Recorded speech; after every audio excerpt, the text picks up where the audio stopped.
What's up, guys? All right, we got a hot one on the dyno today. So I worked this up last night. A little bit of dyno tuning last night I did on it.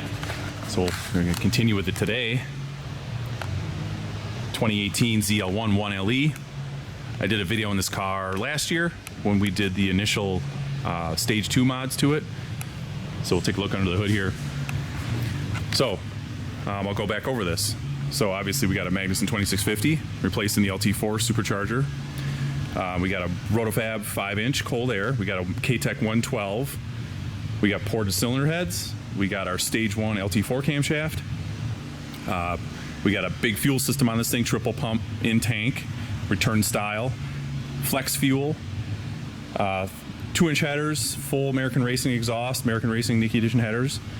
And so last night what I did is I got it dialed up on 12 PSI, 12.5 PSI on the 90 millimeter upper, 8.25 lower, and got that dialed up on 93 octane, and then put some E in it, put some E75 in it, got it up to about 75%. That's about what we get at the pump here in Northern Illinois and the Chicago area.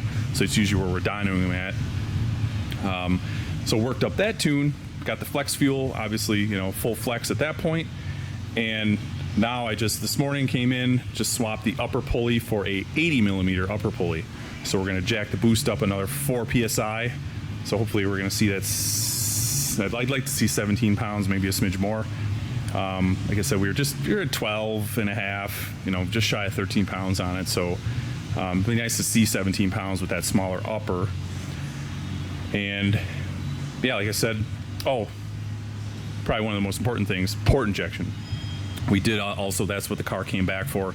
On top of the cam and the heads and the stuff we had already done, we added a 2 high PSI port injection system to it. So that adds a set of plates, spacer plates in between the supercharger and the cylinder heads. And you can kind of see them here. I know this gets kind of dark, but there's like a rail right here. And that basically interfaces into the fuel injectors, which interface into the spacer plates and then spray additional fuel on top of the direct injectors. So we can fuel the motor on E85. So this obviously has stock LT4 injectors and pump. The camshaft does have a bigger lobe on it to help drive the high pressure pump a little harder. So we can kind of push the DI system kind of to near its limit, not to the limit, but up near it. And then from there, the port injectors are supplying additional fuel to, you know, obviously get a bigger number. Like, you know, with this car we're shooting for, you know, upper 900s, between 950 and, you know, I hate to throw the 4-digit number out there, but somewhere in between there we're not going to hit that, but we'll be close. So if you watch some of my other videos, you've seen almost identical setups to this on some of the other videos I've done. This car is a manual transmission car, so a little different as far as the gearing and stuff goes, but they dyno pretty similar to the 10 speeds.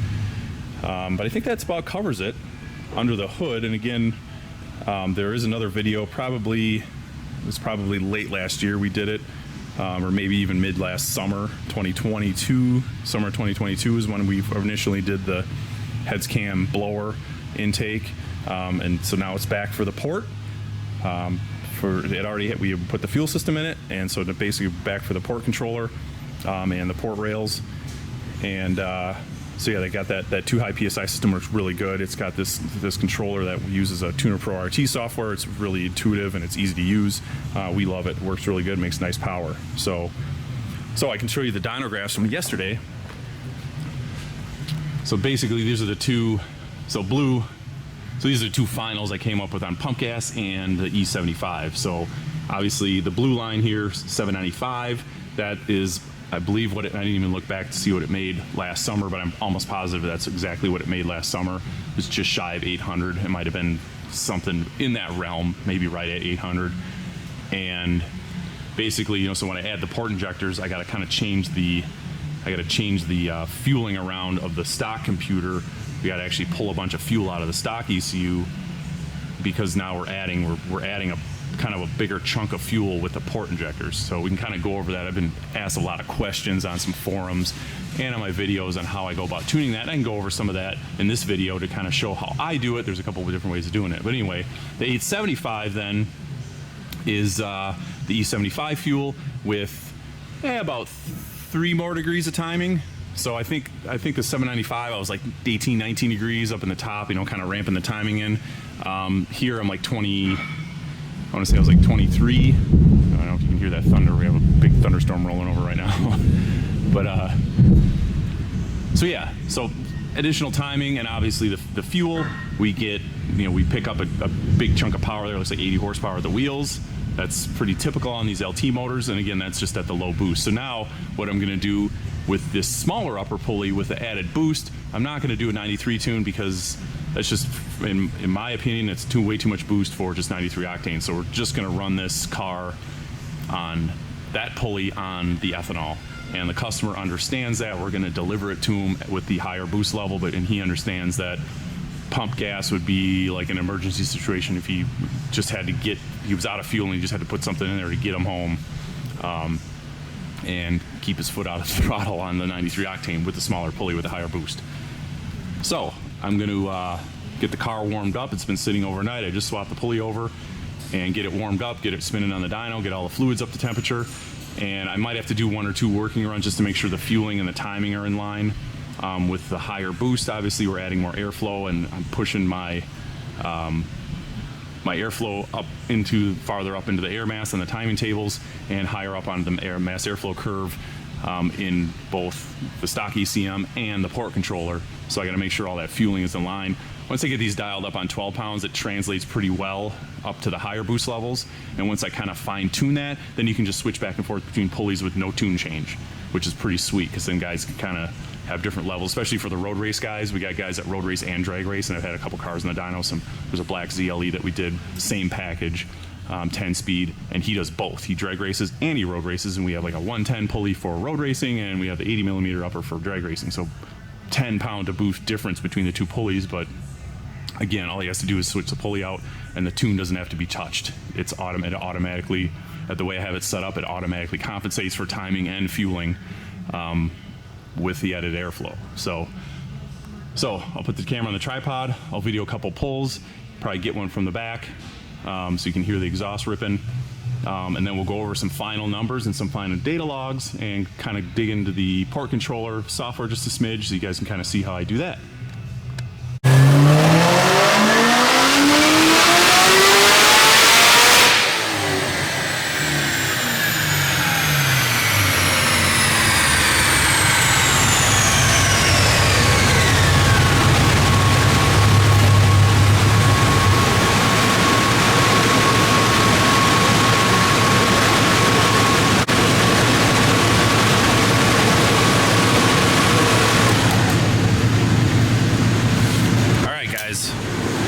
So I just did my final with that 80 millimeter upper.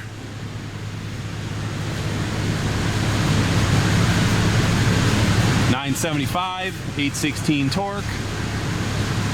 So I left those I brought up those other runs. Obviously I did a bunch of working runs with the 80 millimeter upper, but I brought up those other runs I had up previously in the video, just to kind of compare so we can kind of see the progression of this tuning session with this car. So again, 795 was the 90 millimeter upper on 93 octane. The 875 was the 90 millimeter upper with E85, well, E75, about 75% ethanol. And then I switched the pulley to the 80 millimeter upper. Boost is now 16 and a half-ish, somewhere in there, getting close to 17 pounds, and 975, 816 torque. So you can kind of see as we went up, you know, we picked up 100 wheel with the boost up in the boost. So, like I said, you know, I kind of guessed we were going to be in between 950 and the 4-digit number, but I didn't think we'd get all the way to 1,000. I mean, that'd be cool, but you know, based on the other combinations we've done, this is about where we end up with this setup. So the 10 speeds we've made up to, you know, I think 985 on a 10 speed. But again, different cars, different days on the dyno. Everything's a little different. We can't race dynos, so this is still a big number. Again, stock bottom end. You know, again, kind of go over the mods. The Roto-Fab 5-inch the 112 Nick Williams or K-Tech 112 throttle body, the K-Tech inlet, matching inlet for the billet inlet, 2650. Ported hedge, our stage 1 cam for LT4, full American Racing exhaust with the 2-inch headers, 2 high PSI port injection, 4 Innovations triple fuel pump setup, obviously flex fuel sensor, and some tuning. So let's take a look at the log.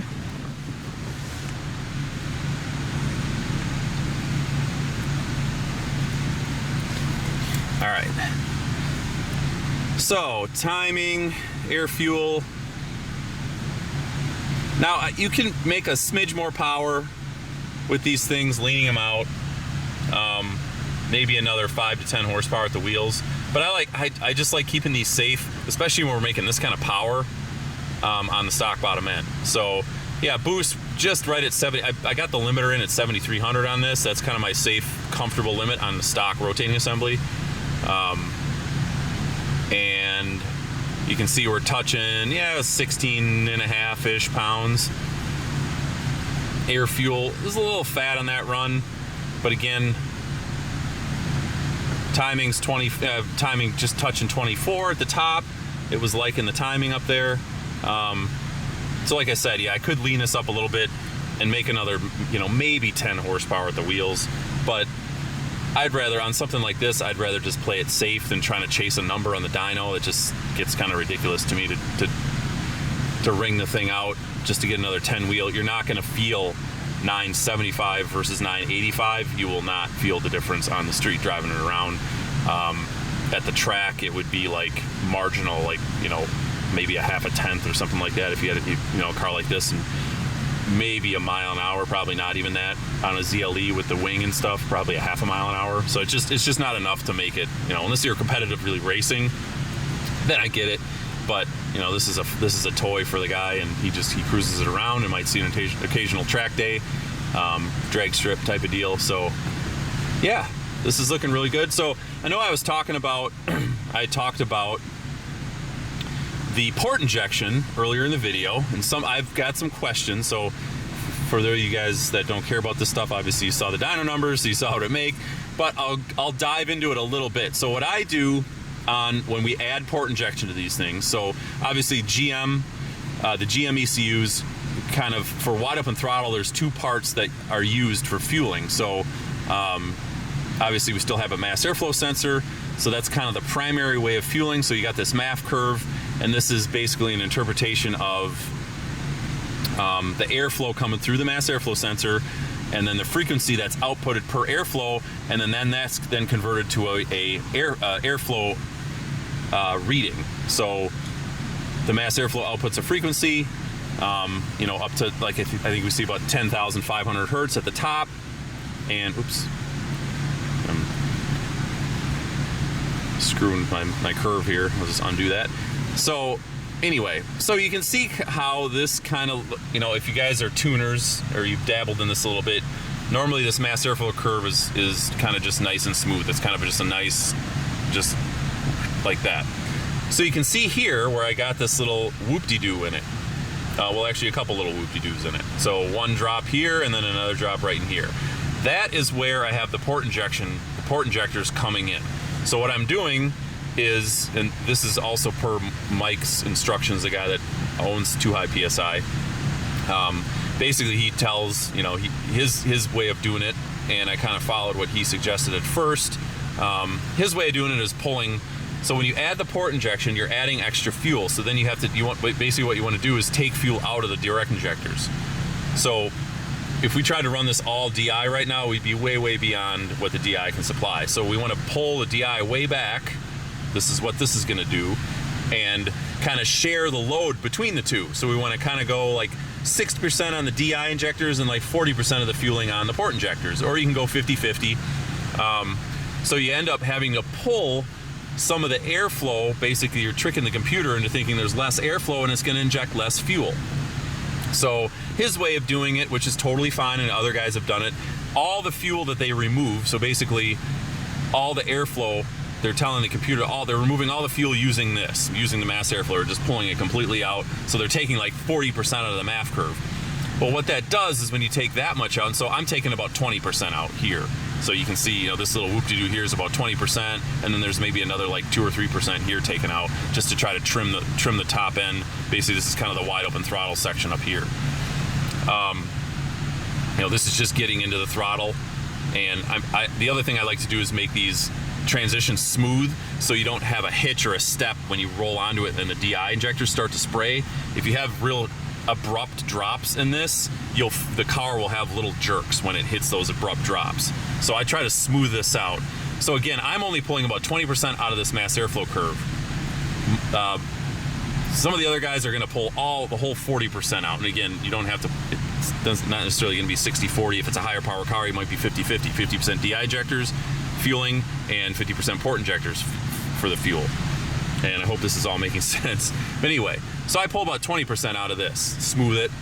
The other 20%, and again, I'm doing a 60-40, so 60% DI injectors, 40% port injectors. The other 20% I pull out of what's called power enrichment. So again, if you're familiar with GM tuning, GM has a thing called power enrichment, and when you hit a specific, you can set this up on these, it's either a commanded torque or a pedal, so how far you're pushing the throttle pedal down. It goes into what's called power enrichment, and it's going to go into an open loop, so it's no longer going to take feedback from the oxygen sensors. It's just going into open loop, so it's going to just take preset what the mass airflow says, and it's also will reference the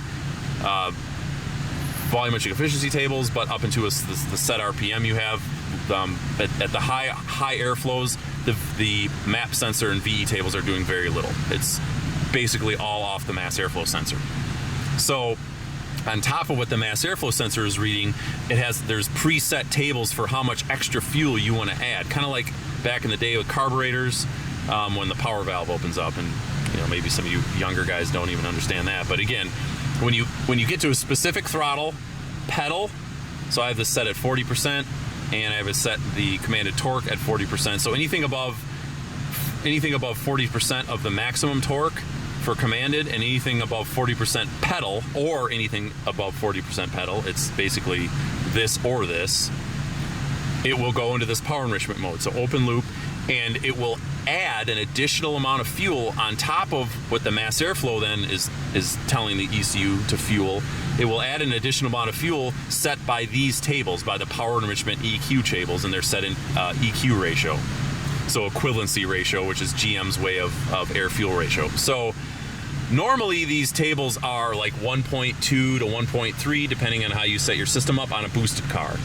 So you can see I have 1.01. So I have hardly anything being added on top of in the power enrichment section, because my extra enrichment, basically when I'm hitting the spot where normally power enrichment come on, that's when my port injectors are coming on. So I'm kind of using the port injection like the power enrichment. So basically I'm kind of turning the power enrichment feature off. It still thinks it's going into power enrichment. It still goes into open loop. It's just only adding like 1% more fuel instead of like 20% more fuel.